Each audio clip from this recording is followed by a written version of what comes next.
Então, a intercessão profética, a intercessão ela é parte desse ministério profético. E o profético, ele mexe com o sobrenatural. Aonde nós trabalhamos com o profético é no sobrenatural. E o sobrenatural tem coisas incríveis e tem coisas simples. O sobrenatural é simples, mas nós, os seres humanos, não somos simples. A gente gosta de coisas assim, tipo fogos estranhos, visões arrebatadoras. A gente quer ver Abel mover, né? É assim que a gente é. Então, nós precisamos entender uma coisa. Nós não devemos, e pode até escrever isso, naturalizar o espiritual e nem espiritualizar o natural. Porque nós temos a tendência de fazer isso. Uma tendência de, tipo assim, tudo é espiritual. Então, eu começo a fazer batalha espiritual, tudo é demônio. Às vezes não é. Às vezes eu descuido. Entende? Então, tipo assim, nós entramos nessa vibe de espiritualizar tudo. Aí tudo é espiritual.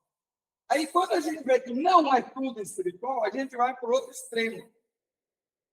Então, tudo é natural. Nada é espiritual. Gente, qual é a medida de Deus para nós? A medida de Deus para nós chama-se equilíbrio. Por quê? Porque nós precisamos andar nesse entendimento de que nem tudo que é natural é espiritual e nem tudo que é espiritual é natural.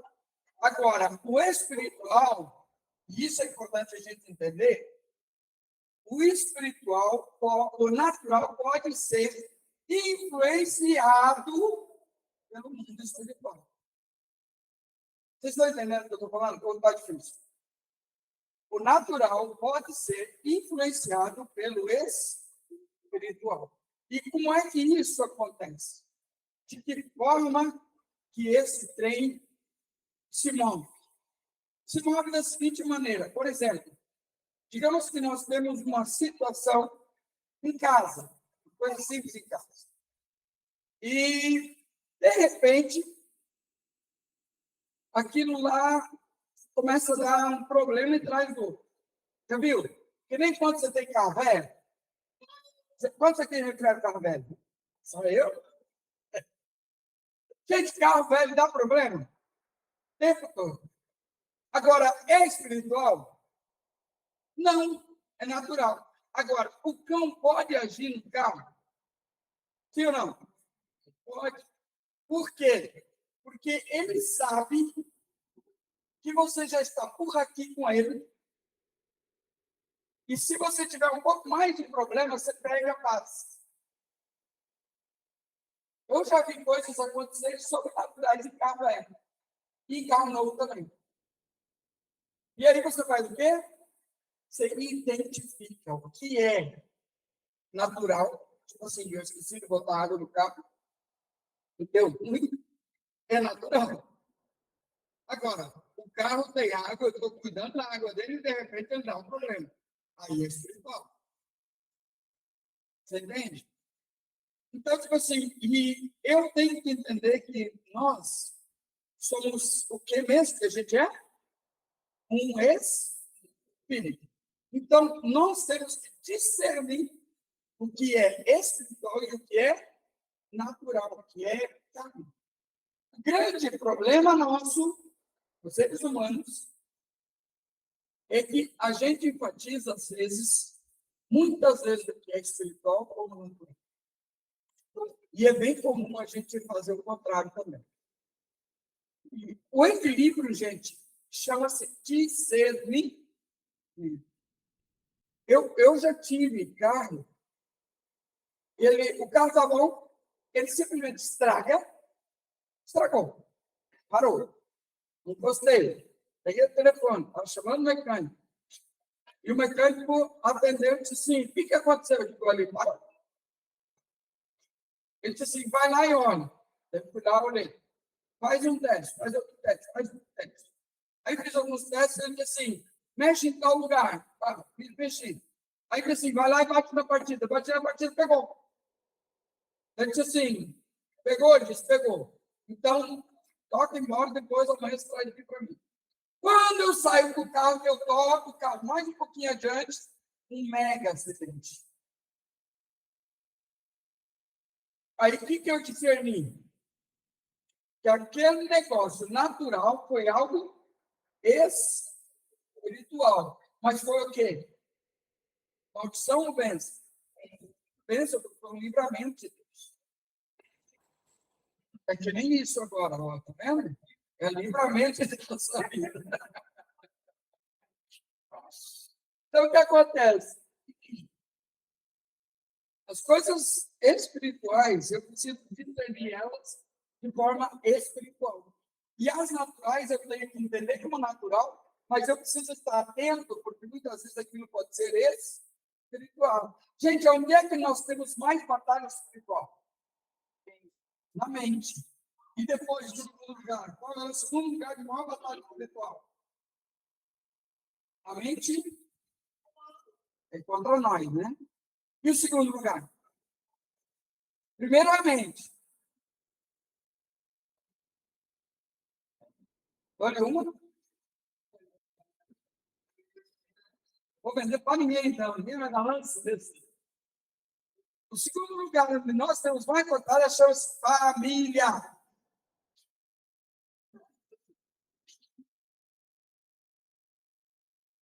Por quê, gente? Porque a família, ela é a extensão nossa emocional. É nossa extensão emocional. Se o diabo não consegue tocar nos seus pensamentos, na sua mente, se ele não consegue lançar dardos, né, setas, fatalmente ele vai atacar a família. Por quê? Porque atacando a família, ele consegue atacar a sua mente, seu coração, tirar do passo. E 99% das nossas batalhas espirituais, das nossas intenções, é com relação à nossa família. Nós vivemos para orar por marido, por filho, por, né? Cuidado, gente, sogra. Sogra são bênçãos. Algo de oração constante. Né? Porque as nossas batalhas. Agora, elas são espirituais? Não. Agora, gente, ó, vou ensinar uma coisa para vocês. O diabo não conhece a sua mente, seu pensamento. Muito embora, a comunicação no reino de Deus ela é feita dessa forma, sem palavras. Agora, o diabo ele não conhece a sua mente, por quê? Por causa que através de Jesus você é blindado na sua mente, com relação ao entendimento dele. Então, como ele não conhece a sua mente, o que ele vai fazer? Ele vai observar você. Lembra que a Bíblia fala sobre o diabo é o quê? Anda como um leão. Gente, qual é a estratégia do leão? Qual é a estratégia de caça do leão? Você sabe? Como é que o leão caça? Ele não sai loucamente desesperado, correndo atrás de todo animal que ele vê. Ele não é besta. Isso iria tirar a força dele. Ele iria viver pouco se ele fizesse. O leão ele é um ser inteligente e estratégico. Então, quando ele vê uma manada de búfalo, que é o negócio que ele mais gosta de comer. Agora, o leão é um bicho estranho, né? Ele é carnívoro, ele come qualquer bicho. Mas o que ele gosta é o pior bicho para ele gostar de comer. Você sabia disso? Porque ele gosta de comer um animal que é uma ameaça para ele. Porque um búfalo pode matar um leão. E, na verdade, quando os búfalos descobrem uma leoa com filhotes, eles atacam o leão. Para tentar matar a leoa e os filhotes, porque eles sabem que aqueles bichos vão querer comer ele depois. Então, tipo assim, eles têm o pior tipo assim, É meio burrice, né? Você é um ser poderoso, pode caçar qualquer outro tipo de bicho, você vai caçar justamente aquele que é mais feroz para você. Então, o leão, nesse sentido, é meio pouco inteligente. Só que ele tem uma estratégia de caça. O leão, ele observa o bando para descobrir duas coisas no bando de... Mas você não vai parar de gritar hoje de novo, ou baixinho. Ele quer sair de todos os meus vídeos, assim, não. Aí o que acontece? Esse animal, ele observa com a matilha toda. Com as fêmeas, elas observam a manada de búfalos. E eles vão procurar naquela manada um búfalo que esteja doente,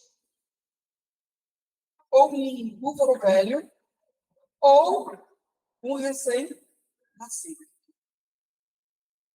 Essa é a estratégia do leão. Ele não vai procurar um animal saudável de meia idade. Ele vai procurar ou um animal bem novo, ou um animal mais velho, ou um animal que já está ferido ou com alguma dificuldade. Por quê? Porque esse vai ser uma presa fácil. Mas o leão não pode chegar e dizer assim, eu vou atacar aquele ali e vai com tudo. Não faz isso. Qual que é a estratégia do leão? Primeiro, eles vão dispersar o bando. Então, os leões atacam de várias frentes para que aquele bando corra e deixe para trás o que eles querem. E um animal vai cercar aquele que eles já observaram, para tirar eles da manada. Por quê, gente? Porque quando eles atacarem aquele membro da manada, o resto da manada vem para socorrer aquele que está sendo atacado. Então, eles têm que dispersar a manada, separar aquele alvo, para daí atacar ele e matá-lo rapidamente. Porque se ele começa a gritar, a manada vem para socorrer eles. E quando a manada vem, eles podem matar os leões. Vocês estão entendendo como é que o leão é um ser inteligente? E ele trabalha em grupo, em equipe. Agora, nós temos que aprender com o leão. Por quê, gente? Tem um ser desunido chamado crente. Não tem unidade. Eles têm disputa com a igreja vizinha, com a outra denominação. Não gosto quando estou falando de São Paulo. Ele tem uma desunidade a nível do reino de Deus. E essa desunidade faz com que o inimigo observe o bando e veja que esse bando é frágil. Que tem os doentes, os feridos e os velhinhos que estão dando mole para o leão. Então, o diabo, o que ele faz? Observa. Você não está aí. O diabo te observa para achar um momento que ele pode te atacar. Ele não vai te atacar aleatoriamente. Não. O diabo só vai te atacar quando você estiver dando brechas. Quando você deu mole. Quando você baixou a guarda. Entendeu? É assim que o inimigo vem contra nós. Por isso, nós precisamos do quê? De uma direção de Deus. Discernir os ataques espirituais do cão. A Bíblia diz que o diabo ele tem algumas armas. Então, a Bíblia fala que o diabo tem dardos inflamados, setas e flechas. E a Bíblia fala também que muitas dessas setas e flechas é na nossa mente. Que é a principal local. Mas tem crente, gente, crente evangélico, que é goleiro de seta de Satanás.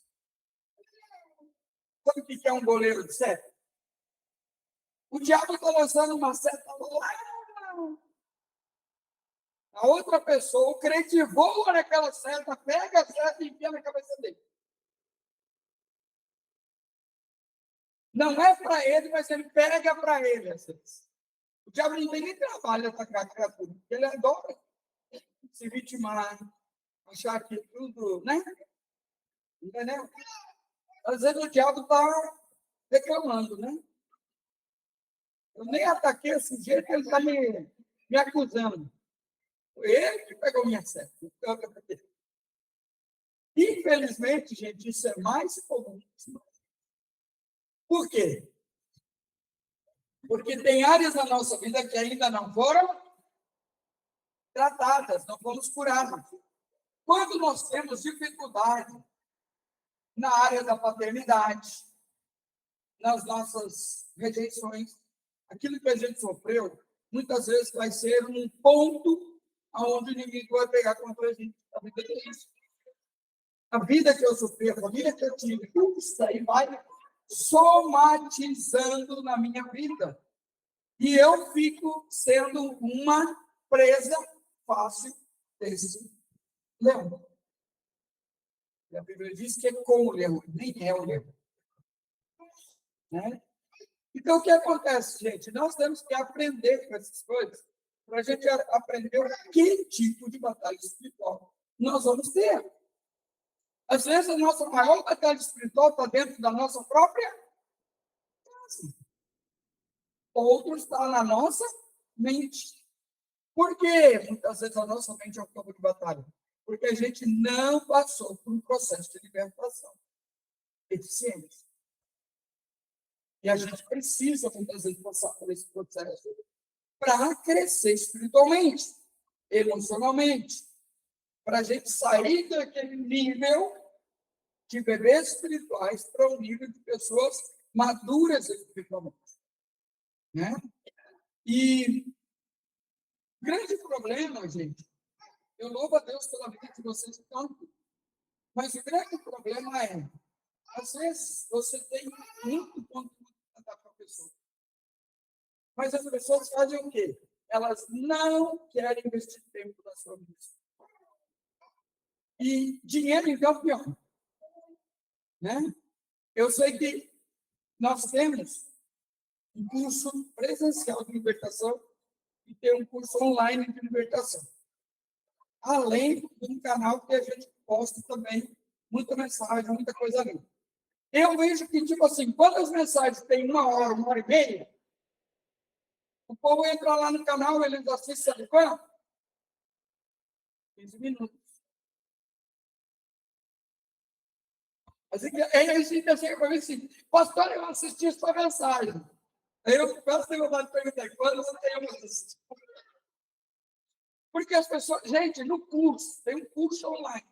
A pessoa paga o curso. E daí ela me liga para fazer o atendimento online. E eu vou lá na plataforma para ver quantas aulas a pessoa fez. Gente, se eu tenho 20 alunos, 3 fizeram quantas aulas? A maioria das pessoas fizeram só 75%, 80% das aulas. Mas por que isso, gente? Por causa que elas não estão investindo tempo na sua própria vida espiritual. Não é nem para os outros, é na dela. Então, essa questão de quanto eu invisto, se eu não invisto tempo de ouvir uma palavra 1 hora, você vai passar 1 hora com Deus, meditando na palavra de Deus? Não passa.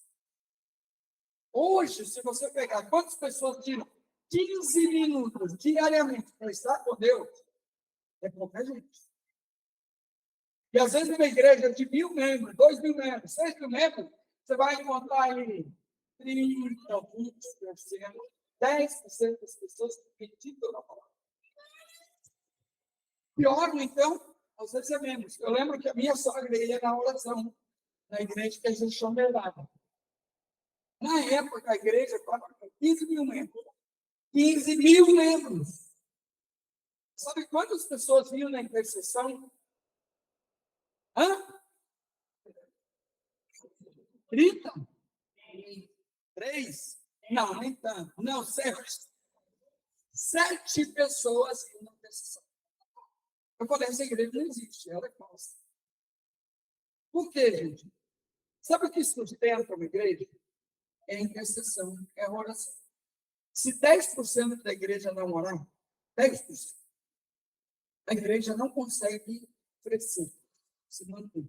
Então, é uma igreja inchada, mas com pouca profundidade. Ou seja, aquelas pessoas que estão na igreja, elas vão na igreja, elas ouvem a palavra, elas aceitaram Jesus, mas, na verdade, elas não se converteram.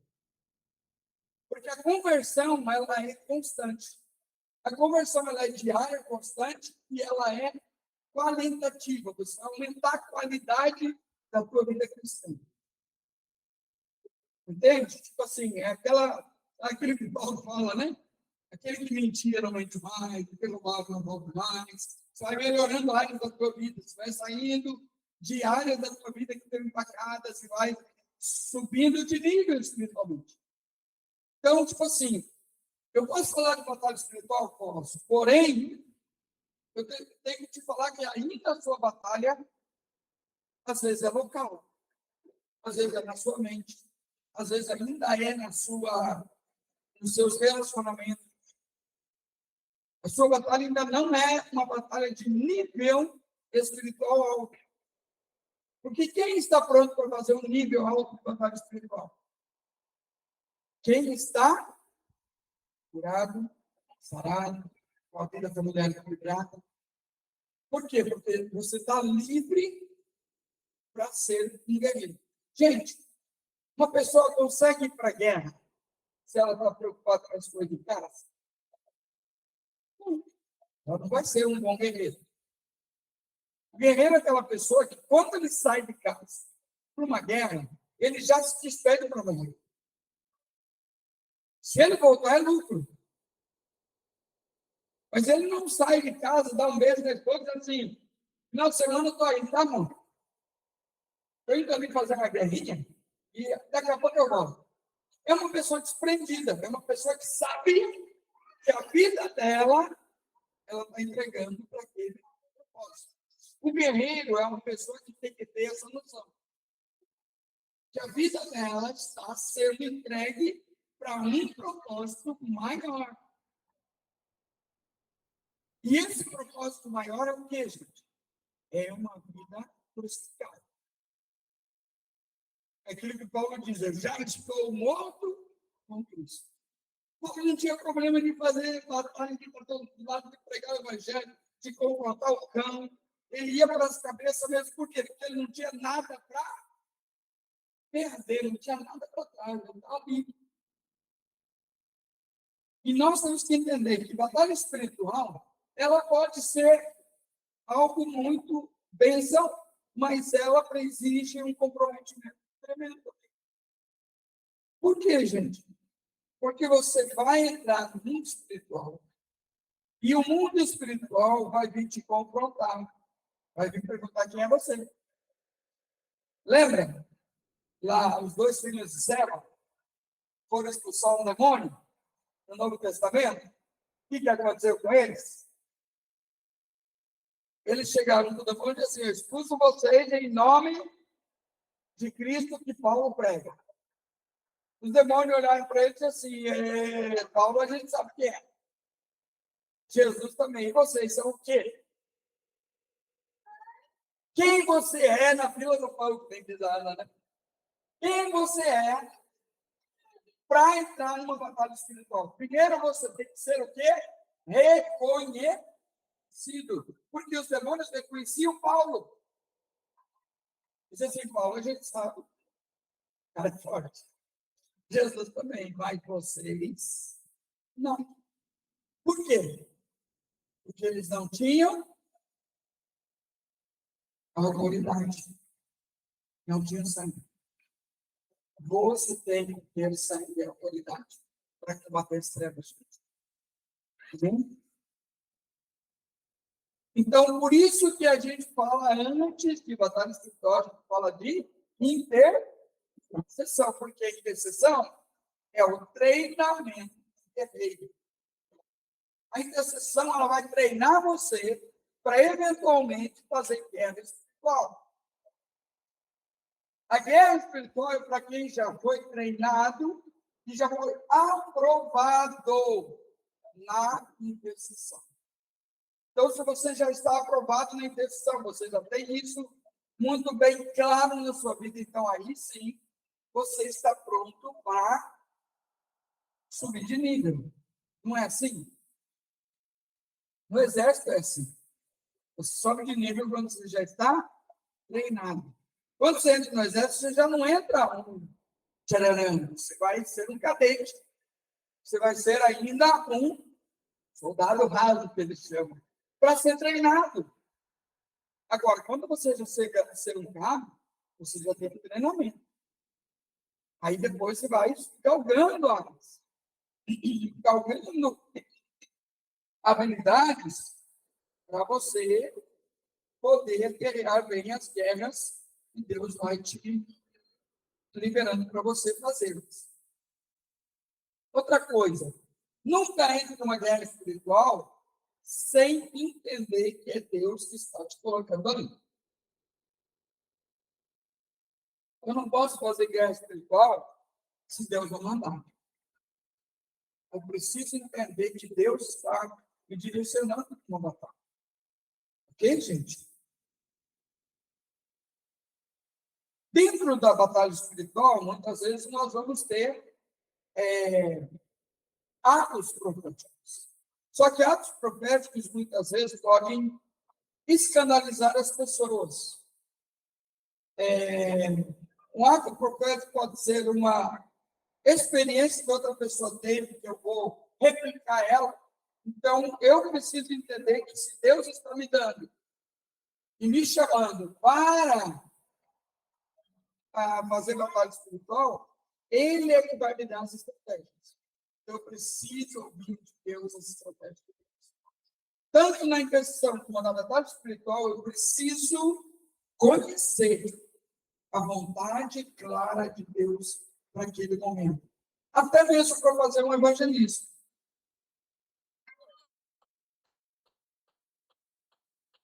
É Deus que nos dá as estratégias certas. As palavras proféticas também são como uma missa teleguiada quando o inimigo.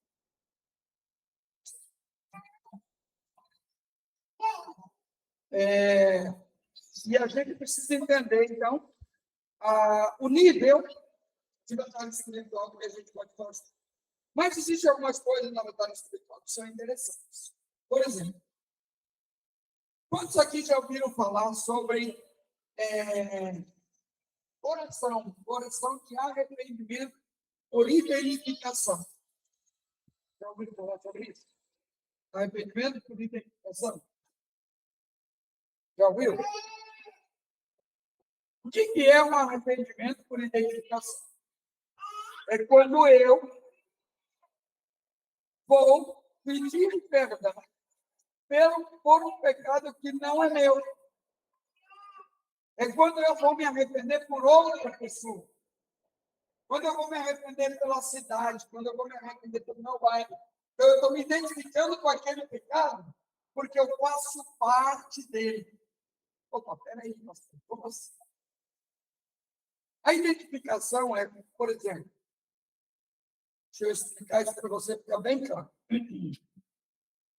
Quantos de vocês leram a conquista de Jericó na Bíblia? Lá em Josué. Amém. O que aconteceu depois que Josué conquistou Jericó? Josué conquistou Jericó, derrubou as muralhas, e aí o que aconteceu na sequência? Eles foram para a próxima cidade, certo? Uma cidade pequena, que estava ali nos arredores, chamada Ai. Ai, ai, ai. Né? O que aconteceu quando eles foram para essa cidade? Quantos leram lá? Eu estou testando o conhecimento bíblico de vocês agora. Quero saber se vocês realmente leram a Bíblia.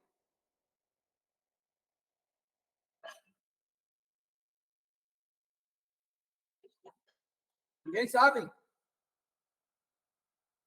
Eles são história não leram a outra, né? Eles foram derrotados nessa cidade.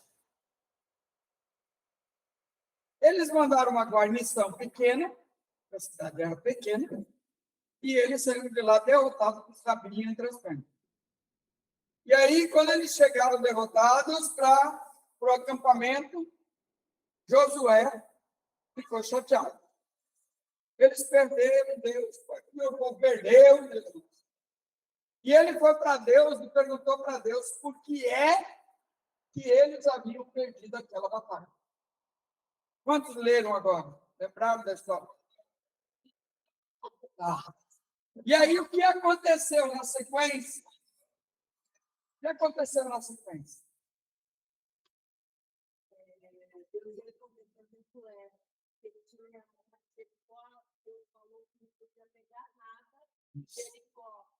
Ele não me lembro agora, mas eu sei que ele pegou como alguém, guardou a capa e pegou o rei. Bacana. O que aconteceu com o seguinte? O israelita, e é interessante, porque assim, deixa eu explicar isso também. Quando você fazia uma batalha, uma guerra, tudo que tinha naquele lugar você podia pegar.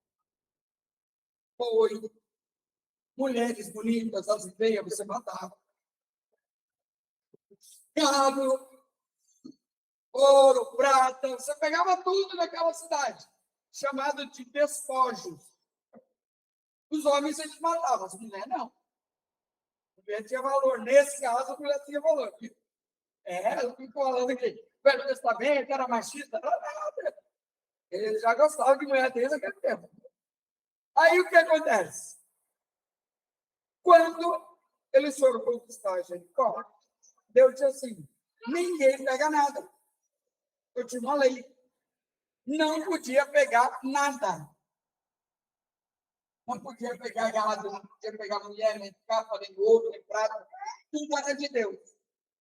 Por quê? Porque era primícia, na primeira. Então tinha uma ordem. Mas esse homem, e ele não era um homem qualquer, ele era um homem com uma certa patente de Israel. Ele viu uma capa babilônica, tipo assim, seda pura, né? Umas barras de ouro, umas barras de prata, tipo assim, ele estava no Serasa, devendo para todo mundo, precisando de um dinheiro, né? E ele capturou aquilo lá. Só que ele falou para a família dele, ele com Josué, então, vai para Deus. E Josué pergunta para Deus, Deus, por que é que nós somos derrotados? Qual foi a resposta de Deus?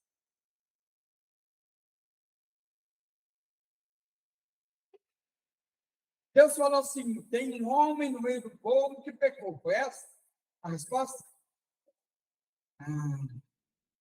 Não foi essa a resposta. A resposta para ele foi, Israel pecou. Ou seja, um homem pecou. Mas para Deus, todos pecaram.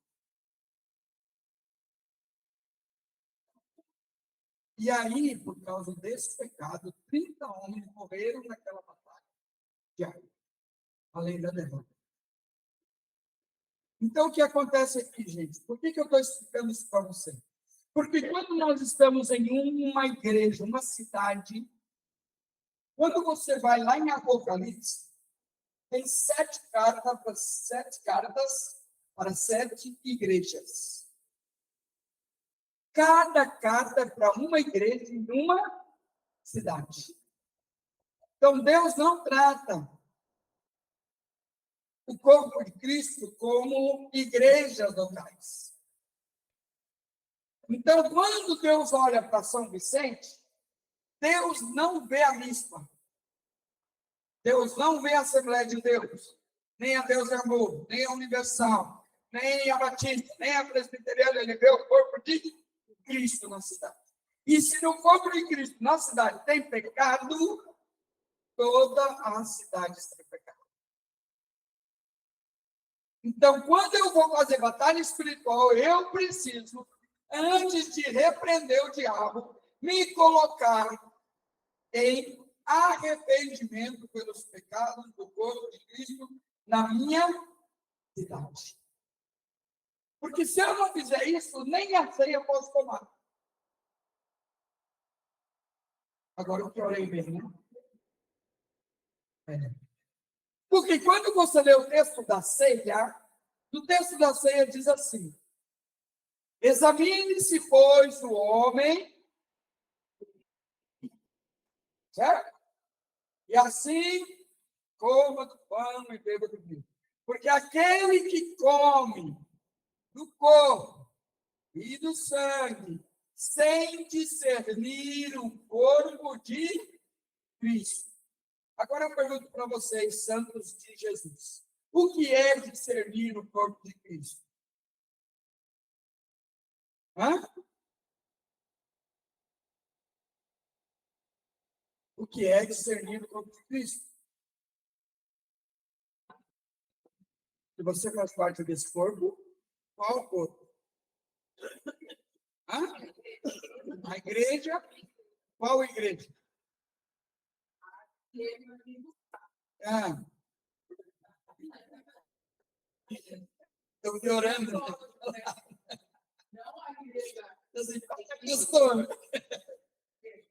Não a mista, né? Vem buscar a mista e todas as outras. Então, quando eu estou ali na ceia, eu preciso pedir perdão por aquele miserávelzinho que está na outra igreja vizinha, tocando no louvor e tendo um caso com a esposa do vizinho. Eu tenho que pedir perdão pelo pecado do pastor lá que está em pecado, está roubando dinheiro da igreja. Então, antes de eu tomar a ceia, eu tenho que discernir o corpo de Cristo, a minha cidade. Porque eu faço parte do corpo de Cristo, além da minha igreja local. Vocês estão entendendo ou está ficando difícil? Então, quando eu vou entrar numa batalha por identificação, vocês estão lembrando que tem pecado pra caramba, precisa pedir perdão, né? Tem uma carrada de pecado aí. Piorei muito, né? E essa é uma forma de batalha espiritual que não tem retaliação do inimigo. Porque você não está indo contra o inimigo, você está indo contra o pecado no corpo de Cristo, na cidade. Então, quando eu me identifico, porque eu faço parte do corpo, foi isso que Deus falou para Josué. Estou identificando um pecado na nação, porque todos vocês são parte da bênção e também da maldição, porque vocês são um só. Quando existe unidade no corpo de Cristo, eu faço parte das bênçãos do corpo de Cristo, mas também das maldições.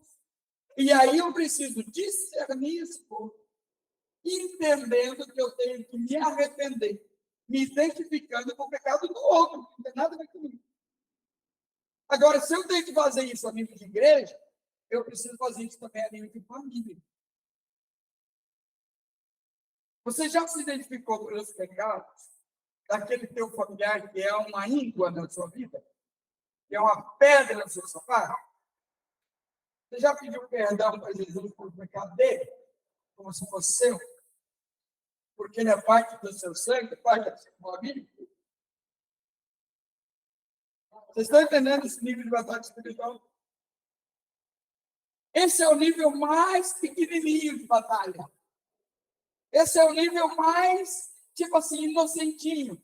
Qualquer criancinha pode fazer. Qualquer criancinha pode fazer. Papai do céu, perdoa o pecado do Zé Luiz. Papai do céu, perdoa o pecado da Esther. Papai do céu, perdoa o pecado da Kézia. Papai, né? Qualquer criancinha pode fazer isso. E não vai ter retaliação, porque ela só está se arrependendo. não está indo contra o inimigo. Agora, a verdadeira batalha espiritual é quando eu me levanto contra os principados e potestades. Mas peraí, eu não posso me levantar contra o principado e potestade se a minha casa, o meu telhado, está furado. Se a minha proteção está desprotegida.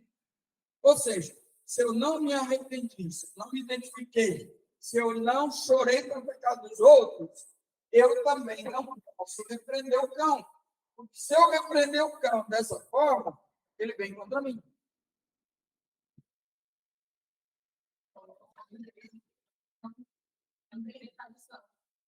Não. Essa é a batalha espiritual mais tranquila que existe. Mas é a batalha espiritual que mais dá resultado. Você quer ganhar alguém para Jesus? Se arrepende do pecado dele. Leve o pecado dele para a cruz de Cristo. Já que ele não leva. Mas você tem uma aliança com essa pessoa? A Bíblia fala que o marido iníquo é justificado pela mulher fiel. E a mulher iníqua é justificada pelo marido fiel. Deus justifica o casal quando o casal entende que ele tem que se colocar no lugar do outro para ele ter comunhão com Deus. Ou seja, antes de eu ceiar, eu tenho que pedir perdão pelos pecados da minha esposa. E ela diz. A gente tem que identificar onde é que estão as batalhas espirituais. Onde é que estão os gatilhos que o inimigo tem. E essa é uma das razões porque o reino de Deus não tem crescido. Porque nós não entendemos que nós somos uma coletividade em Deus. O corpo de Cristo não se resume à igreja local. O corpo de Cristo se resume à igreja mística de Cristo no mundo. E ela está separada por cidades, regiões. E o diabo também é separado por cidades e regiões. Eles são regionais. Então, Deus nos trata também dessa forma. Amém, gente? Tá facinho, né? Hã? Veio luz para você aí, alguma coisa? É, glória a Deus por isso. E eu tenho que entender também que toda oração tem que ser a Deus, em nome de Jesus. Então, eu tenho que usar a arma do nome de Jesus. Eu vejo muito crente orando em nome do Pai, do Filho e do Espírito Santo. Gente, não tem nenhum texto na Bíblia que manda orar dessa forma. Ok? Então, a oração é em nome de Jesus. Ok, gente? Por quê? Porque é em nome de Jesus que nós temos toda a autoridade. Não tente fazer a sua oração ficar mais espiritual do que ela já é. Tem gente que pensa que se orar assim, ela fica mais bonita, mais enfeitada. Não tem mais poder isso. Ok, gente? Então, é importante que a gente tenha atenção a isso. Paulo ensina sobre os níveis de guerra e de armadura espiritual. Efésios 6, 18. Quem pode abrir para nós?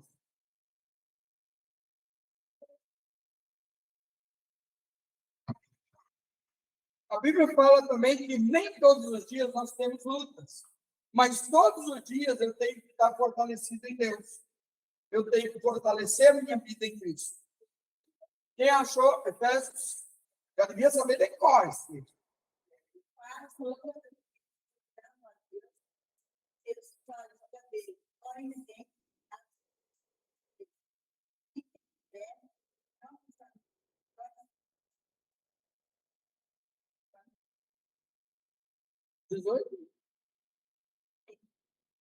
Orando em todo o tempo, não desanimando, porque antes um pouquinho ali vai discorrer a armadura, o capacete, né, a espada e tal. Eu vejo muito crente místico.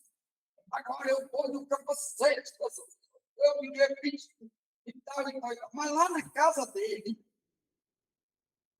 está tudo errado. Então não adianta você orar assim se tem brecha. Não vai funcionar. Certo? Eu brinco.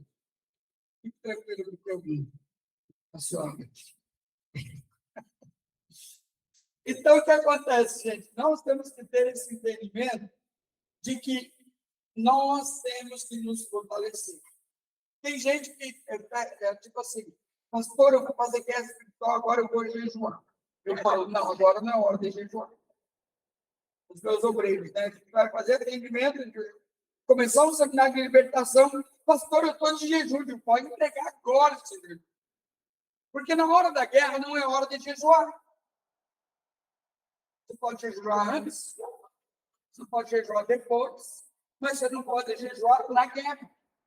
Esse foi o erro de Saul. Saul foi fazer guerra e botou o povo, os exércitos para jejuar. Gente, nada mais torpe do que isso. Essa é a hora que você tem que estar forte, fisicamente, espiritualmente, em todas as áreas, porque você vai entrar numa batalha contra o outro exército. Você tem que ter as suas forças físicas bem restabelecidas. Então, orar todos os dias, investir a sua vida, estar na presença de Deus, né? Quando Jesus alertou Pedro, né, que haveria uma batalha espiritual, né? E ele teria que se colocar de outra maneira, né? E ele, tipo assim, entendeu que ele tinha que mudar a diretiva da vida dele. Ele entendeu que ele tinha que mudar de posicionamento. Pedro era extremamente sanguíneo. Ele era extremamente uau, né? Aquele fogo de pai, né? Mas ele entendeu que ele tinha que ter outra postura, né? E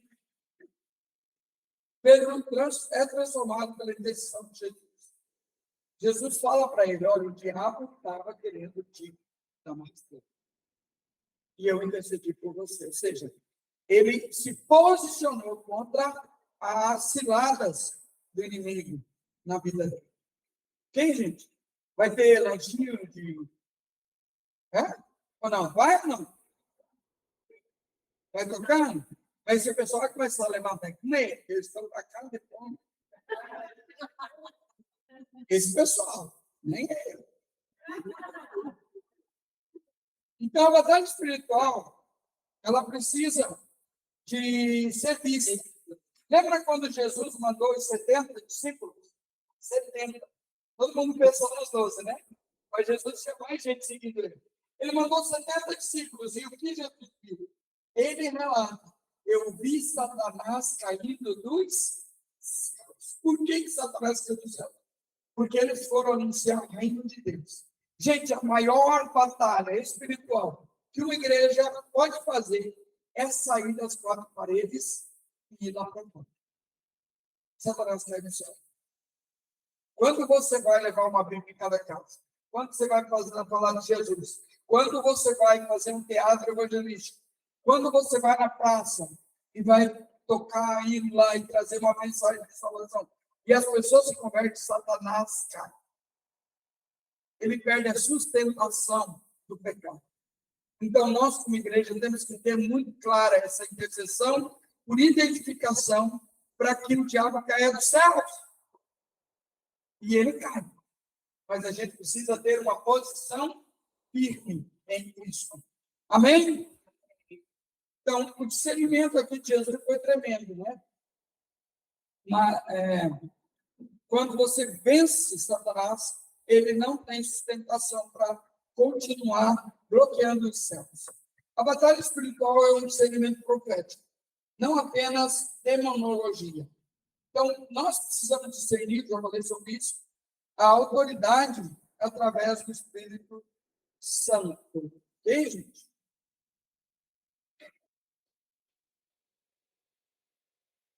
Uma das coisas que a gente vai ver é que a tribo de Gad não tinha cara de leão. O que é uma cara de leão? Tipo assim, era uma tribo de guerra. Era uma tribo que Deus levantou para fazer guerra, né? Tínhamos também a autoridade e coragem para lutar as lutas de Deus. A unção é para que a gente conquiste vida e território. Nós precisamos amar a Deus e as suas promessas para entrarmos nas batalhas espirituais. E Ele vai estar nos concedendo coragem e ousadia porque isso é a marca do Espírito Santo em nós. Gente, a Bíblia fala muito sobre o covarde, medroso. E a Bíblia fala que ele não entrará no reino dos céus. Então, eu quero dizer para você que Deus me chamou para você ser uma pessoa corajosa. Homens e mulheres de coragem, homens e mulheres de guerra contra o inimigo, homens e mulheres que o diabo olha para você e vê cara de leão. E ele sabe que você não vai tolerar ele na sua mente, na sua casa, na sua vizinhança. Você é a pessoa que é a autoridade ali. Eu lembro que nós tivemos um embate lá no Uruguai. Lá no Uruguai, quando eu cheguei, a igreja era do lado de uma macumba. Mas do lado, assim, a igreja aqui, a macumba do lado, parede. E o pastor tinha um acordo com o macumbeiro. Na sexta-feira, ele não fazia nenhum culto e eles não faziam nada no sábado e no domingo. Então, tipo assim, estava tudo de acordo. Aí a gente chegou lá e bagunçou o 40, né? A gente foi interceder de noite, a gente intercedia todos os dias, inclusive na sexta-feira. Nós estávamos lá intercedendo, chegou o pastor e disse: você não pode interceder hoje. Por quê? Porque o vizinho vai fazer a sessão espírita dele. Problema dele. Nós vamos buscar Deus hoje, sim. Gente, a primeira dia que a gente intercedeu, eles bateram o tambor e ninguém veio. No segundo dia, na segunda semana, eles bateram o tambor, caiu os negócios lá, caiu umas velas, pegou fogo, deu um chabu lá dentro daquele tamanho. E ninguém veio. Na terceira semana, foi muito engraçado. A gente parou em decisão para ver. O pastor Belete se veio do que está acontecendo. Eles batiam o tambor lá na rua, na esquina, eles incorporavam, e aí, quando eles iam descendo na rua, chegavam no meio da quadra, o demônio saía. Eles voltavam lá para cima, batiam o tambor, incorporavam, chegavam no meio da quadra. No domingo, tinha um menino que batia tambor da hora na igreja. E acabou também. Eu disse: pastor, não dá para dar espaço para o cão, não. Ah, porque a gente tem que respeitar. Você respeita a pessoa. Mas não. E, gente, o fato de você ter a autoridade e a presença de Deus já é suficiente para o cão fugir. Ele vai sair de retro, porque ele não suporta a presença de Deus. Vem, gente? Então, gente, dentro dessa área de batalhas espirituais, nós temos níveis, né? Um dos níveis de batalha espiritual é o nosso nível de batalha espiritual pessoal. Então, essa batalha espiritual pessoal tem a ver com a nossa mente, com os dardos do inimigo, com as ciladas do inimigo, o dia mau, sabe o dia mau? Aquele dia que você levanta da cama assim, e alguém diz assim para você: bom dia. Você responde: bom dia para quem? Né? Tipo assim, é bom para quem? O que é isso? Né? Dia mau. Os dados inflamados e os níveis. Então, esse é o nível solo de batalha espiritual. É o nível que eu vou batalhar. A nível de pessoa mesmo. Tá bom, gente? Então, o nível solo é o nível pessoal. Ok, gente? Nível pessoal, nível eu e a minha casa. Né? E esse nível, gente, de libertação e cura, é um nível menor. A gente vai lidar com espíritos que a gente chama de baixo. Né? Espíritos de baixo. O que é espírito de baixo? São esses demoninhos dos pecadinhos. Pecadinhos. É o cão da mentira, é o cão da pornografia. Esses cãozinhos são tudo demônios de baixo, mas eles te levam para o inferno. São as raposinhas que te levam para o inferno. Por quê? Não são grandes pecados, não são grandes legiões, mas são raposinhas que a gente tolera. Sabe, são coisas toleradas, você vai tolerando o inimigo. Quando você tolera o inimigo, ele vai tomando conta daquela área.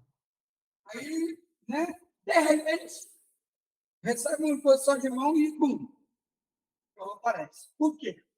Está tolerando demônios na sua vida. Ah, pastor, uma crente pode ter demônio? Não só um, né? Pode ter um monte. Já tratei de crente muito. Porque a gente que tolera coisa errada, vai deixando áreas da sua vida sem confissão, sem restauração, sem arrependimento. E o diabo vai infestar essa. Por quê? Veja bem, o diabo saiu, você se converteu. A casa ficou limpa. Você deu mole. Um cão não voltou. Ele viu que a casa está bonitinha, adornada, está uma beleza. Ele vai lá e traz mais 7. Cada queda vai infestando a sua vida cada vez mais com demônios. Então, tipo assim, gente, não é uma coisa, tipo assim, nós temos que andar em vigilância. Na nossa vida, você tem que cuidar da sua vida espiritual como você cuida do seu corpício. Você toma lá teu banho uma vez por mês, né? Entende? Escova teu dente uma vez por semana, né? Faz a unha de vez em quando, né? Cuida do seu corpo. Né? Vai no barbeiro de cada 3 meses, né? Né? Mas o que acontece, gente? Se você cuida do corpo, por que você não cuida do seu espírito? Nós temos que cuidar, nós temos uma vida espiritual. E essa vida espiritual tem que ser zelada por ela. Precisamos zelar por ela. Por quê? Para você avançar de nível. Depois que eu venço o nível solo, é que eu vou poder bater contra fortalezas, contra coisas maiores. Deus quer nos dar para conquistar territórios, mas a gente não conquistou a nossa própria vida ainda. Então, a gente tem que caminhar para isso. As fortalezas do inimigo já são coisas maiores. É quando você conquista um território da bruxaria, um território da macumbaria. É quando você se posiciona contra os poderes das trevas das regiões celestes, de alguma forma.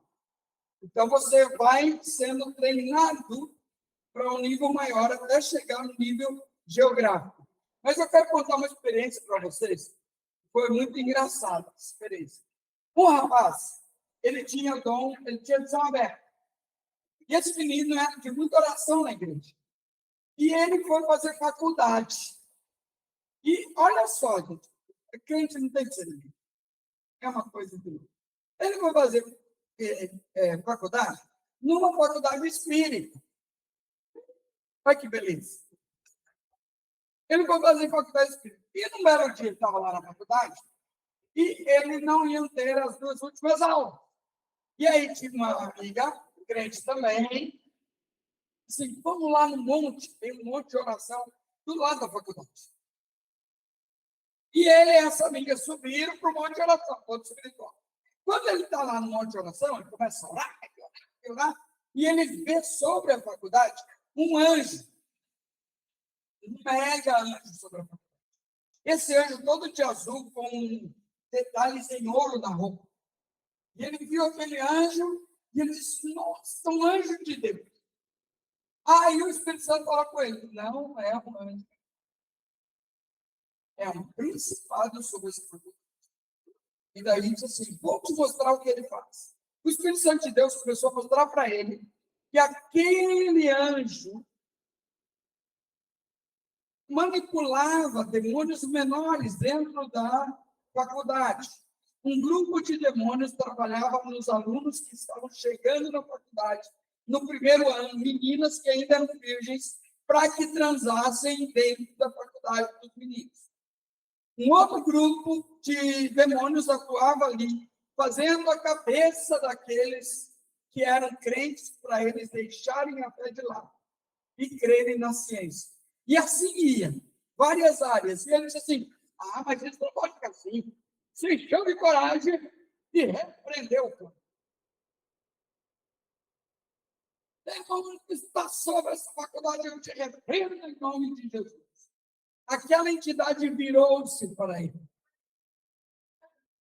E olhou para ele e ele voou uns 10 metros. Aí ele começou a berrar. Eu vou morrer, me salva, eu vou morrer. Agora, por que aconteceu isso com ele?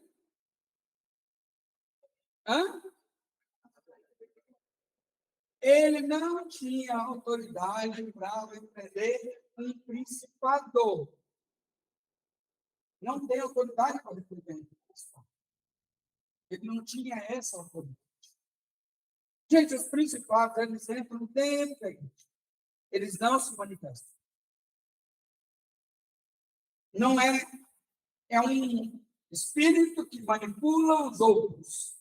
Lembra que a gente falou de Jezabel, né? Jezabel é uma autoridade a nível mundial. Ela não é qualquer espírito. É um espírito que tem uma patente espiritual. Então, tipo assim, esses demônios estão em outro nível. E requer que você também esteja em outro nível para fazer batalha espiritual contra eles. Então, tipo assim, por exemplo, nós fomos em Cabo Verde, nós um trabalho em Cabo Verde. A gente levou uma reforma para lá com um pote. E um belo dia o pote foi na igreja mais antiga de Cabo Verde, 100 anos a igreja tinha. Igreja metodista, linda, antigona, sabe? E a gente estava lá no culto quando entrou um principal. O principal entrou, eu estava com uma missionária que trabalha na Cabo Verde, bem do lado da Patrícia. Eu disse, Patrícia, olha o principal entrando ali. Ela, como assim? Principal? Eu digo, olha aqui desse lado. Aí ela olhou e disse assim, não é um principado, é só um bêbado. Eu digo, não é um bêbado, é um principado. Ele está entrando na igreja. Ele foi lá na frente do pote, aí vieram os diáconos e tiraram. Aí, terminou, né? O culto. Aí eu chamei a Patrícia assim, vem cá agora comigo. Aí eu cheguei para o quarto e disse assim, pode, o que você achou da visitinha? Aí ele disse assim, puxa, né? O principal veio visitar a gente aqui, né? Eu digo, veio dizer olá para você. Por quê? Porque o Código estava mexendo no mundo espiritual dele. O mundo espiritual dele estava sendo movido pelo trabalho que ele estava fazendo, pela nossa intercessão. Então, o cão sabe que o mundo espiritual está se mexendo. E ele vai lá querer tirar satisfação do você. Geralmente, quando eu estou em algum lugar, sempre tem esse tipo de embate. Então, antes de ontem, nós tivemos uma visitinha de um principado aqui. Só que vocês não perceberam, né? Mas ele veio ver quem é que estava aqui. Aqui dentro. Ele sentou comigo aqui. Batemos um papo. Quase tomamos um chimarrão. E no dia dos principado não se confessa. Conversa com você. Então, o que acontece, gente? Isso já aconteceu em N lugares. Quando eu fui para Palmas, e fui fazer um trabalho lá, também o mundo espiritual ali estava se movendo. Aí nós estávamos na frente, sentados assim, aí de repente veio, eu olhei lá embaixo. Eu falei para Socorro, né? Assim, Socorro, o principal vai vir, dá o cheiro aí. Ah, que nada, Johnny. Vai vir. Mas não deu outra, chegou e veio. Aí ela disse assim, não, principal, quer ver que é? Vou fazer um teste com você. Fui lá, peguei uma água. Disse, quer uma água? Quero uma água. Fui lá, peguei a água, consagrei a água. E dei. Foi ele botar na boca e... Aí, ó, tô falando, você que é o principal, mas você não acredita em mim? Por quê, gente? O mundo espiritual se move. E eles querem ver que autoridade você tem. Se você não tiver autoridade, você está no salvo. Porque ele vai se voltar contra você e não vai se voltar contra você de forma boa. Né? Por quê, gente? Esses espíritos, eles têm autoridade também. Agora, deixa eu dizer para vocês o porquê disso acontece.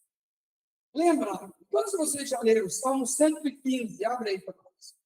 Gente, já esqueci a apostila por 10 anos. Salmo 115. Eu acho que é o verso 8. Vamos dar uma olhada lá?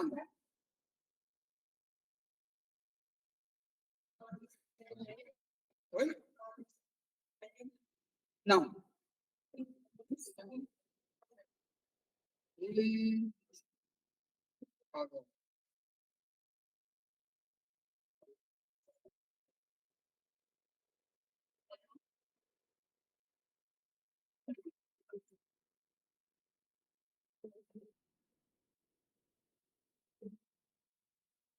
O que diz no 8?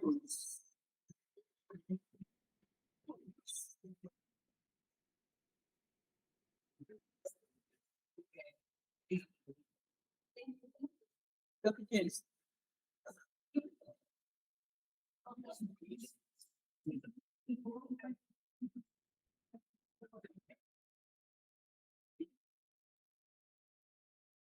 Desculpa, eu acho que é 2.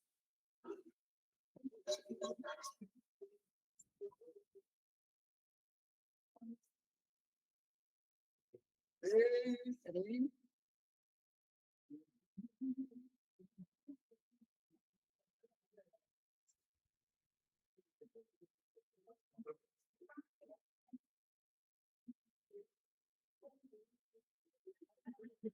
Aqui.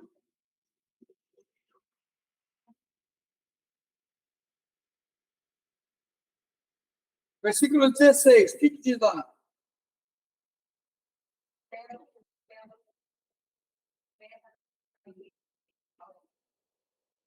Exatamente. Então, os céus são os céus e a terra aos filhos dos homens. Então, o que acontece aqui? Deixa eu explicar para você. E agora não é uma heresia. É assim que funciona. Os céus de Deus não estão na terra. Mas a terra está sob a tutela dos homens. Deus deu aos homens. Como Deus deu a terra aos homens, Deus não pode fazer nada na terra. Porque não é dele. Ele deu aos homens. E nem o diabo pode fazer nada na terra, porque também não é dele. Foi dado aos homens. Então, nem Deus e nem o diabo podem agir na terra, a não ser que eles tenham uma associação humana. Estão entendendo isso? Por que é que o diabo não age sozinho? O que o diabo precisa ter na terra para agir? Hã?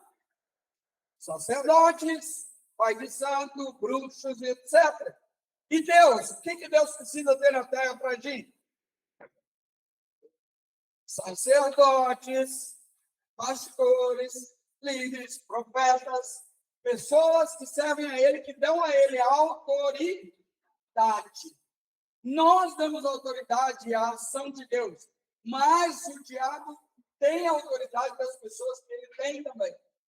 Então, o diabo precisa refazer a sua aliança com o mundo espiritual de tempos em tempos, assim como nós refazemos a nossa aliança com Deus de tempos em tempos. Quando é que nós refazemos a nossa aliança com Deus? Hã? Sempre. Hã? Fala alto, mulher de Deus. A ceia. A ceia é a renovação da nossa aliança com Deus. Ok? E a renovação da aliança de casamento? Hã? Como é que se dá a renovação da aliança de casamento? Uma vez por mês?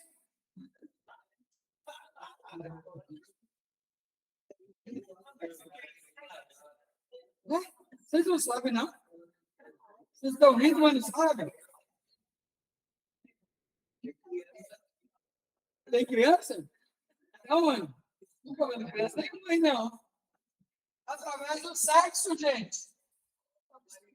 O ato sexual do casamento renova a aliança no casamento. Mas quando o ato sexual não é dentro do casamento, é fora do casamento. Que aliança é essa? Hã? maligna. Quando você está transando com uma pessoa, quando o seu casamento está transando com um demônio, tem um demônio agindo no corpo da outra pessoa que você está relacionando com ela. Por quê? Porque é uma ligação iníqua. Por isso que, quando um homem e uma mulher são casados e não têm relação sexual, eles estão pecando contra a aliança de casamento. Mas o assunto aqui não é casamento, mas que essa parte aqui é profética. Então, está servindo para alguém aí, não sei quem é, se vira você com Deus. Deus procura dois tipos de pessoas. Quais são os tipos de pessoas que Deus procura? Adorador e intercessor. Só que Deus não procura qualquer adorador. Os verdadeiros. Se Deus procura verdadeiros adoradores, é porque existe o falso. Alguém vai te enganar te passando uma nota falsa de R$3? Não. Por quê? Existe a verdadeira. Então, para existir o falso, tem que haver o verdadeiro. Agora, quando há o verdadeiro, tem o falso. Deus procura o verdadeiro. E por isso que nós temos um grande problema nessa área de adoração. Porque adoração não é música. Adoração não é cântico. Adoração é entrega. Quando Abraão foi entregar o filho no altar, lembra lá? Quantos leram essa passagem? Eu quero saber se vocês conhecem. Quantos leram que Abraão foi pedido a ele levar o filho dele para sacrificar para Deus? Quando ele foi falar para Sara, Sara perguntou: onde é que você vai levar o meu filho? Abraão falou o que para ela? Eu vou adorar. Obviamente, se ele falasse que ele ia sacrificar, ele seria o sacrifício. Certo? Se ele falasse para a mãe do menino: eu vou levar nosso filho ali para sacrificar, ia dar um problema sério, não ia? Né? Até ele explicar que possível por uma tomada ele ia levar algumas pancadas. Né? Essa mulher ia voar. Né? Mas a adoração significa entregar tudo que eu tenho. E não é cantar com todo o pulmão que eu tenho. É entrega. E é por isso que muitas pessoas não têm o nível de resposta de Deus, porque áreas da sua vida não foram entregues. Para eu ser um intercessor, para eu ser um guerreiro de Deus, eu preciso ter as áreas da minha vida na cruz. Eu preciso ter aliança com Deus. E entender que aliança é pacto. E pacto é para sempre. Deus tem pacto com Israel. E isso é para sempre. Acabou. É pacto que Deus tem. Deus não tem brinquedo com Israel. Deus não brinca com a igreja.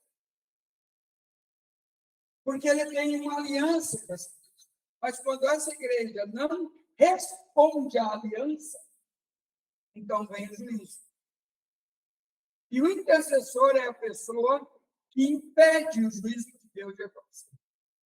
Diga assim comigo: o intercessor é a pessoa que impede o juízo de Deus. Porque quando Deus procura intercessores, ele procura assim: procurei alguém que estivesse na brecha, no lugar de intercessão. E a ninguém encontrei. Então, o meu braço trouxe livramento. É juízo. Quando ele não encontra um intercessor, vem o juízo. Isso serve para uma cidade, uma nação, um bairro e uma igreja.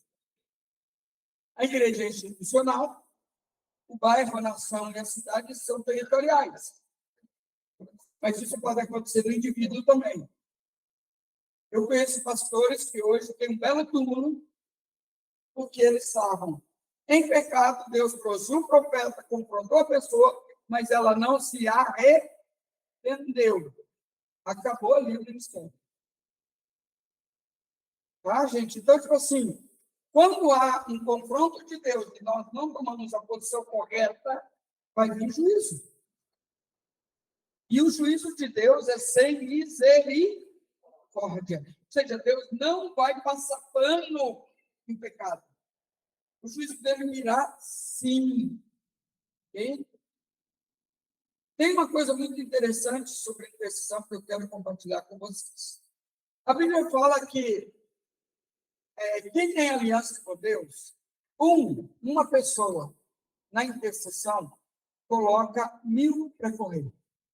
Mas 2 pessoas na intercessão colocam 10.000 para correr. Significa sinergia. O que é sinergia?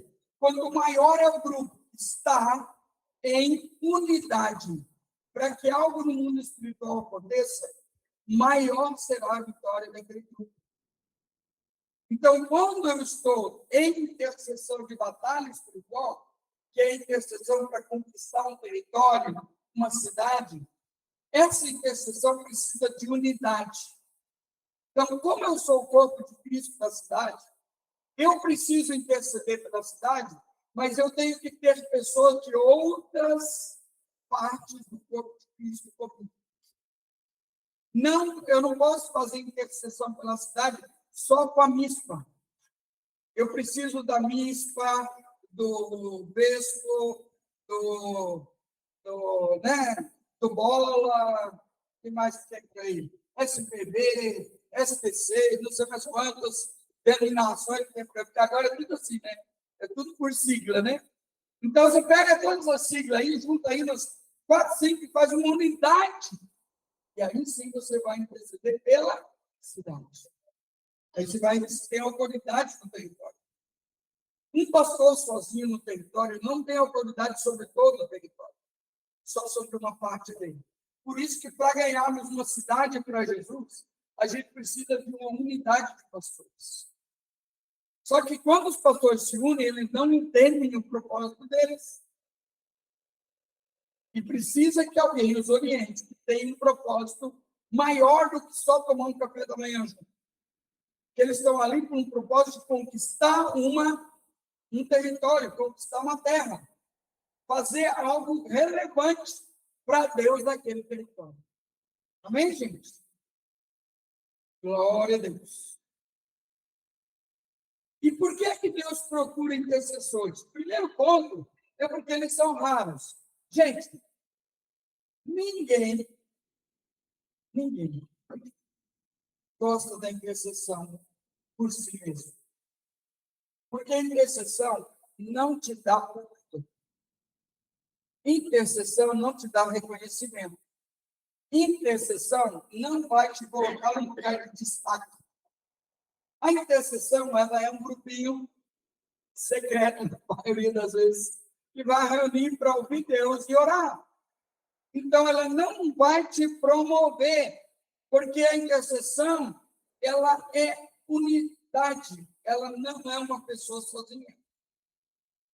E muitas vezes, o intercessor ele é bloqueado por causa do egoísmo, da incredulidade, da religiosidade, de áreas da vida dele que ainda tem ressentimento que não foram resolvidas. Então, muitas vezes, a pessoa tem chamado de intercessão, sim, mas não funciona. E por que é que não funciona?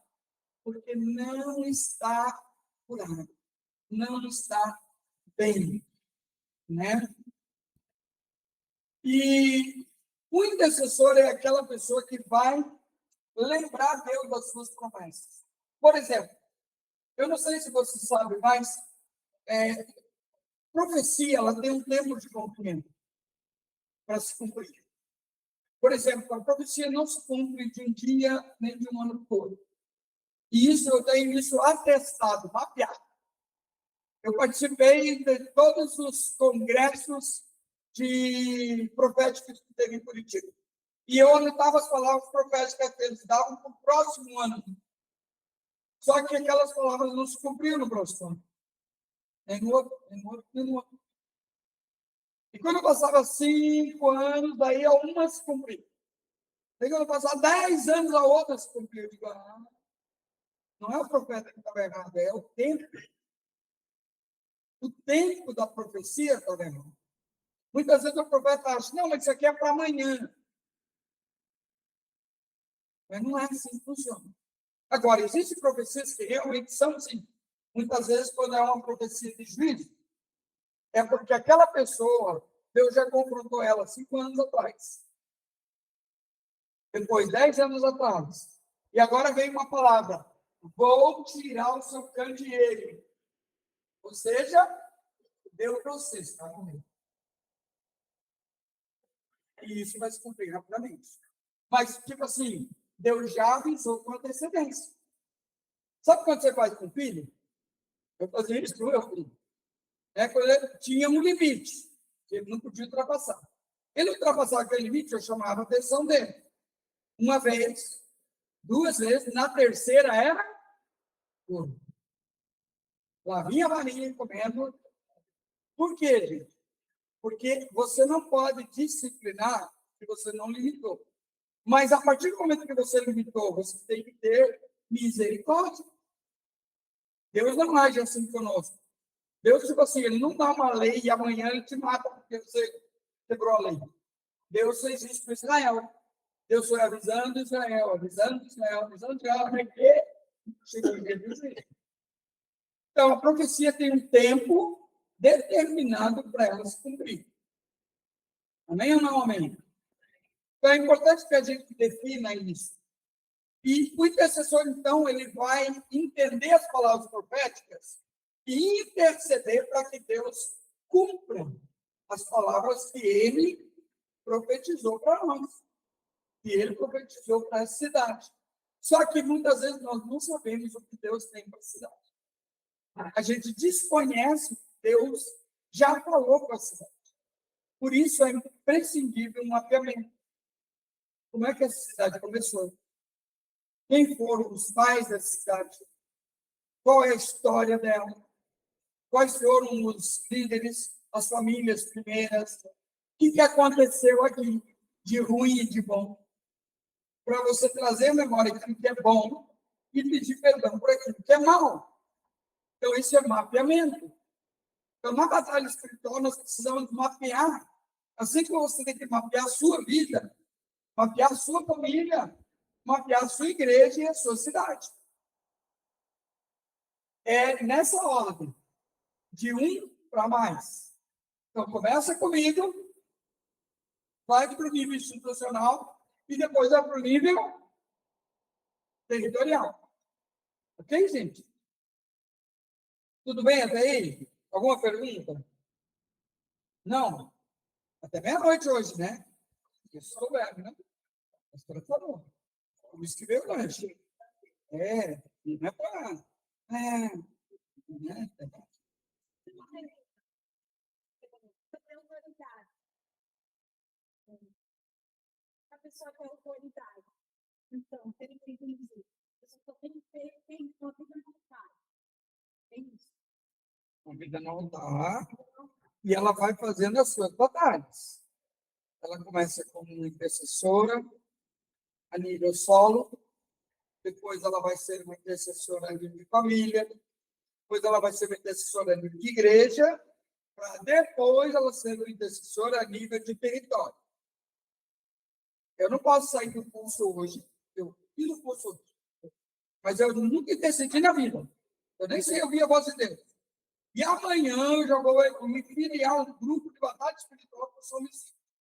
Você vai ser o elo mais fraco do grupo. Então você vai estar em perigo naquele lugar. Entendeu? Então, tipo assim, eu tenho que ir conquistando isso gradativamente. Para eu conquistar a autoridade na minha cidade, na região que eu moro, a nível espiritual, foram 30 anos de batalha espiritual.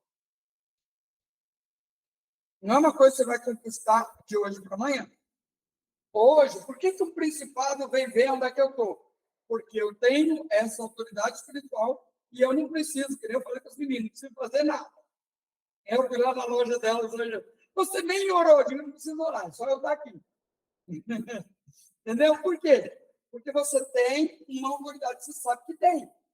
E o mundo espiritual sabe que tem. Então, o mundo espiritual vai ver por quê? Porque aonde eu me movo, o mundo espiritual em volta de mim se move também. Tem anjos de guerra comigo, tem anjos mensageiros comigo. E eu aciono eles para que eles atuem junto comigo em tudo que eu estou fazendo. Então, eu estou aqui ministrando para vocês, mas eu não estou sozinho. Tem mais gente comigo. Amém, gente? Então, você vai galgando a autoridade. Quanto mais autoridade você galga, mais poderes de Deus acompanham a sua vida. Às vezes, você tem 4, 5, 6 anos acompanhando você. Aonde você vai. Por quê? Porque você já tem uma autoridade espiritual. E quando esses seres celestiais chegam em São Vicente comigo, o cão quer saber por que esse bicho vieram aqui. E esse bicho é de Deus, e ele só pode, e ele não gosta, e ele quer saber que tipo de autoridade eu tenho. Então, ele vem, e quando ele vê as minhas vestimentas espirituais, ele vê as divisas espirituais que eu tenho, e ele sabe que eu tenho essa autoridade. Entendeu? Então, isso move o mundo espiritual. E ao mover o mundo espiritual, isso tudo acontece aqui. Né? Tipo assim, não é algo que... não. É algo que você vai conquistando ao longo de anos de batalha. Deus vai te dando as armas e ferramentas que você tem. Né? Então, Deus vai te dando dons, Deus vai te dando habilidades, e você vai usando esses dons e essas habilidades naquilo que Deus te propôs a fazer. Né? Amém, gente? Ficou claro? Ficou claro, meu irmãozinho? Ela toda pergunta que a gente está na dúvida. Ah, é? Aí eu falei, vou perguntar só no final. E ela perguntou. Olha aí, viu? Estou falando para você, perguntem. Tem mais gente que também está na mesma vibe. Assumem a causa da justiça diante de Deus em favor de outras pessoas. Gente, isso significa o quê? Obra social. A obra social, ela anda junto com a igreja.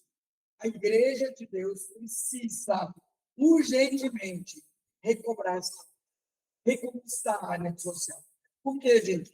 Não tem como você fazer a obra de Deus e a Bíblia condena que eu pegue uma pessoa com fome, fale do amor de Deus para ela e não a alimente. A Bíblia diz assim: você não fez a obra. Né? Eu tive uma experiência com o pastor lá da Hortência, o pastor Marciano, né? Quer dizer que ele vive na terra agora, tá? Então, o pastor Marciano, ele é um homem, tipo assim, ele é um homem bem próspero, de várias empresas. E um belo dia ele estava lá no palacete dele, né? Ele tem um terraço em cima, onde é a sala de oração dele. Então, ele foi orar lá, à tarde. E quando ele chegou lá na sala, ele começou a adorar a Deus e foi arrebatado. E ele estava sozinho. E ele foi lá na presença de Jesus. E na presença de Jesus, Jesus falou para ele: o que você tem em suas mãos?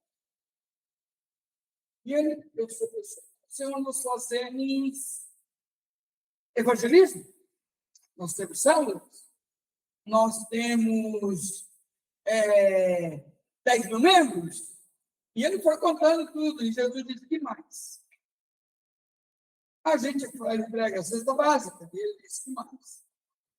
Que mais? Que mais? Chegou no outro, ele disse: sim. Não tem mais nada? Ele disse: sim. E o que você tem feito com os meus pobres? O que você tem feito com os meus presos? O que você tem feito com tudo que eu te dei? Daí ele entendeu, disse: não tenho nada para entregar para Jesus. Porque a gente não vai entregar para Jesus religiosidade. Aí, não é isso que ele quer. Lembra que Jesus falou, quando aquela mulher quebrou um vaso de perfume? Jesus, o que Judas falou?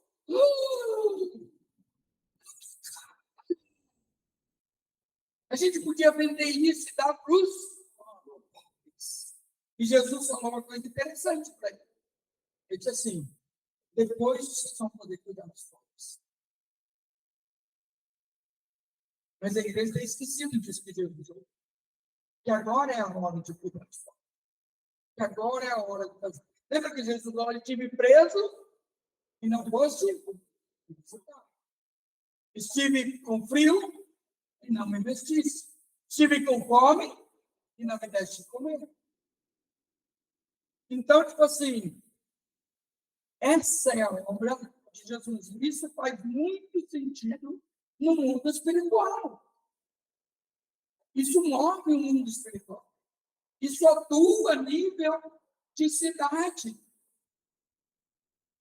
Terceiro ponto, levanta a divisa de edificação e muro de proteção. Em tempos de batalha, gente, você precisa ter muros fortes. O que são muros fortes? Eu preciso ter uma vida familiar equilibrada. Eu preciso ter um bom relacionamento com meu filho, com os meus familiares.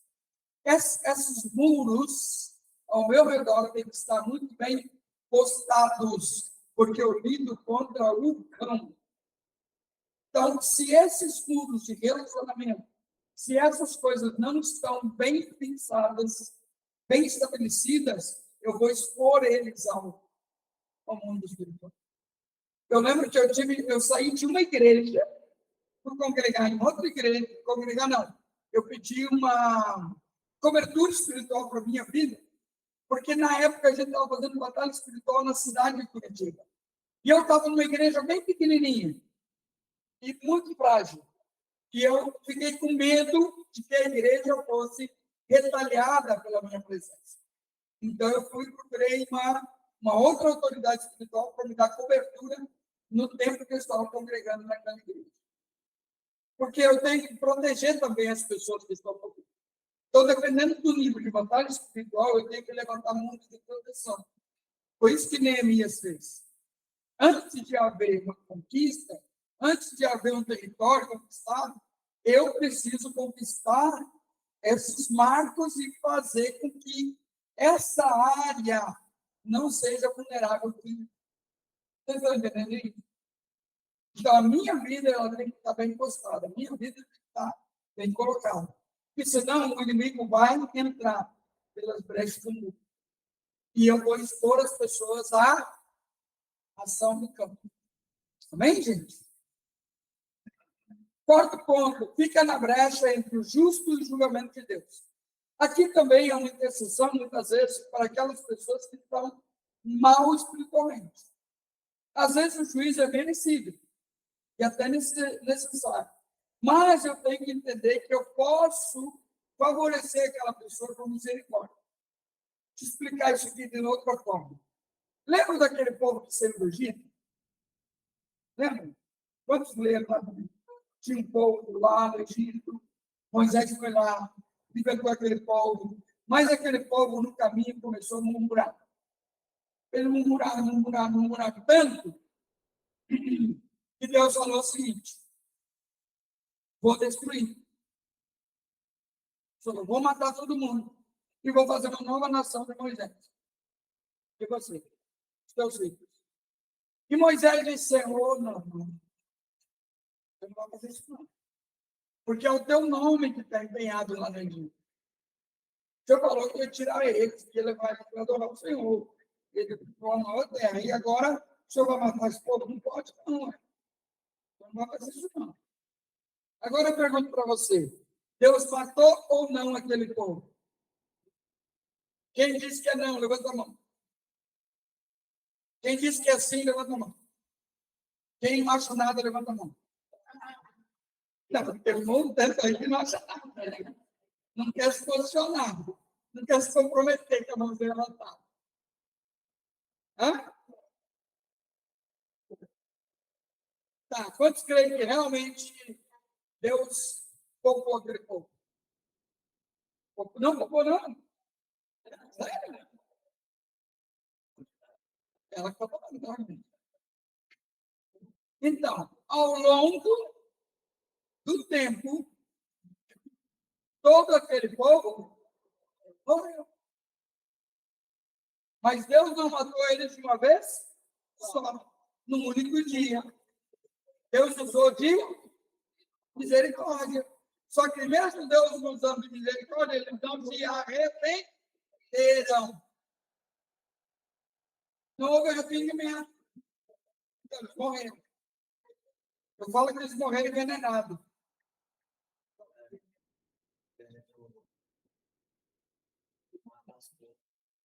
Hã? Não é isso. E qual que era o veneno? Hã? A língua? Não. Hã? Não. Bem mais simples. Hã?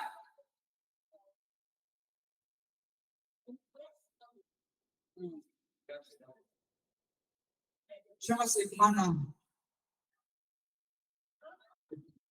Maná. Hã?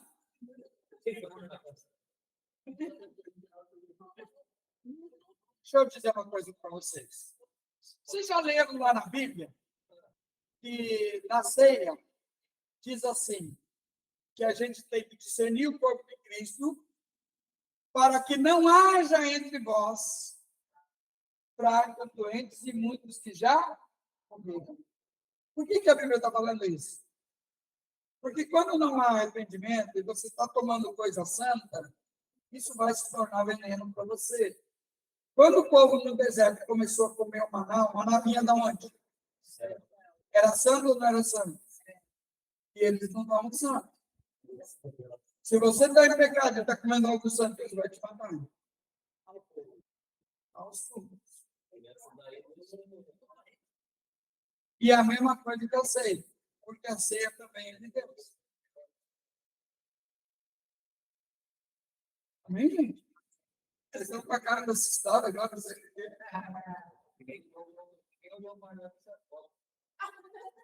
Ninguém nunca orou. Exemplos de muitas pessoas que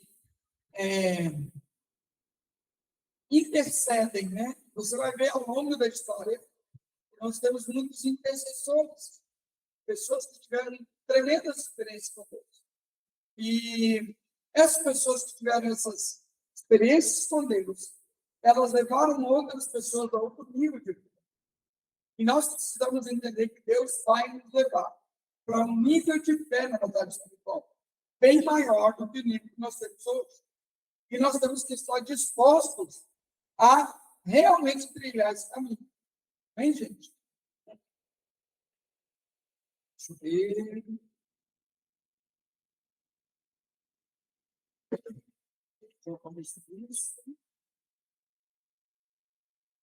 A Bíblia fala também, em Apocalipse 5:8, que as nossas orações, elas são acumuladas nos céus e mobilizam os anjos. A Bíblia fala também, lá em Daniel 10, que um anjo pode matar 185 mil soldados. Um único anjo. Gente, dá para entender o que é isso? 185 mil, uma cidade inteira. 2 anjos acabaram com Sodoma e Gomorra. 2 anjos acabaram com Sodoma e Gomorra. Um anjo expulsou Satanás e 1/3 dos anjos do céu. Um único. Deus deu autoridade para ele e ele fez a limpa dos céus. Então, para você entender o poder desses seres que estão conosco. Gente, eles estão com você. Lá na tua casa, quando você perde a paciência. Eles sabem que o teu problema é de varizes.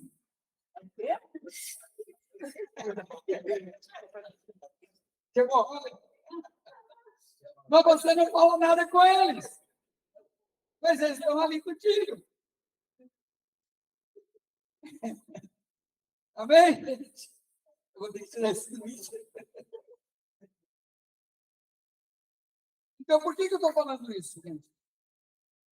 Não existe um chamado mais alto do que a intercessão. A intercessão é um dos trabalhos mais nobres que você pode fazer no reino de Deus. Porém, ele não é aparente. Ele é um trabalho de um agente secreto. Ele não vai aparecer, não vai te dar camisa, né? Não vai fazer você famoso, famoso. É um serviço secreto. Ah, pastor, eu conheço um intercessor famoso. É raro. É de verdade. Seu um dedo da mão quanto os famosos têm na intercessão. Porque não é famoso. A pessoa só é famosa porque ela acaba treinando outras pessoas. Mas se ela continuasse somente como intercessora, nunca seria visto, né? Então, o intercessor ele faz um alto trabalho para Deus, mas é um trabalho invisível. É uma posição discreta. Amém, gente? Glória a Deus. Ok. Amanhã a gente vai entrar em algumas outras áreas aqui, né?